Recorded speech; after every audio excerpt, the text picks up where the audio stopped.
Imam Ibn Uthaymeen rahimahullah, on one occasion while he was delivering a lecture, he says he was contemplating on this ayah while he was giving a lecture on al-iman bil qadri khairihi wa sharrihi. He stumbled upon this ayah and he said, فَإِن كَرِهْتُمُوهُنَّ فَعَسَىٰ أَن تَكْرَهُوا شَيْئًا وَيَجْعَلَ اللَّهُ فِيهِ خَيْرًا كَثِيرًا.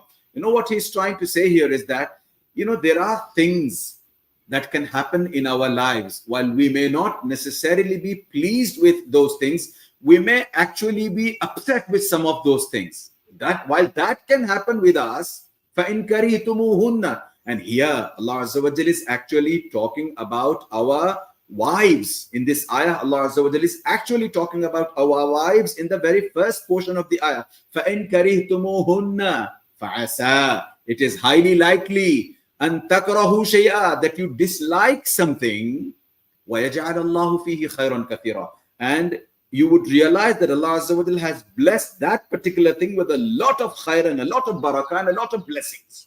So look at this. Imam Ibn Uthaymeen rahimahullah says here that instead of this ayah, the way it is revealed now, had it been revealed like this, فَإِن كَرِهْتُمُوهُنَّ فَعَسَىٰ أَن تَكْرَهُوهُنَّ وَيَجْعَلَ اللَّهُ فِيهِنَّ خَيْرًا كَثِيرًا, then the ayah would only talk about, this ayah would only be concerning, or this ayah would only be limited to, confined to talking about the women. Whereas Allah Azza wa Jal is here taking a leaf out of this, and Allah Azza wa Jal is expanding His mercy and saying that while you may not necessarily like one or two things in your wives, remember, there is a possibility, there is a great likelihood rather, فَعَسَىٰ أَن تَكْرَهُوا شَيْئًا, there is a likelihood that while on one hand you may dislike something, وَيَجْعَلَ اللَّهُ فِيهِ خَيْرًا كَثِيرًا, here Allah Azza wa Jal has not used that there is khair in just the women. Allah Azza wa Jal is saying something, you may dislike something, and that something can be anything with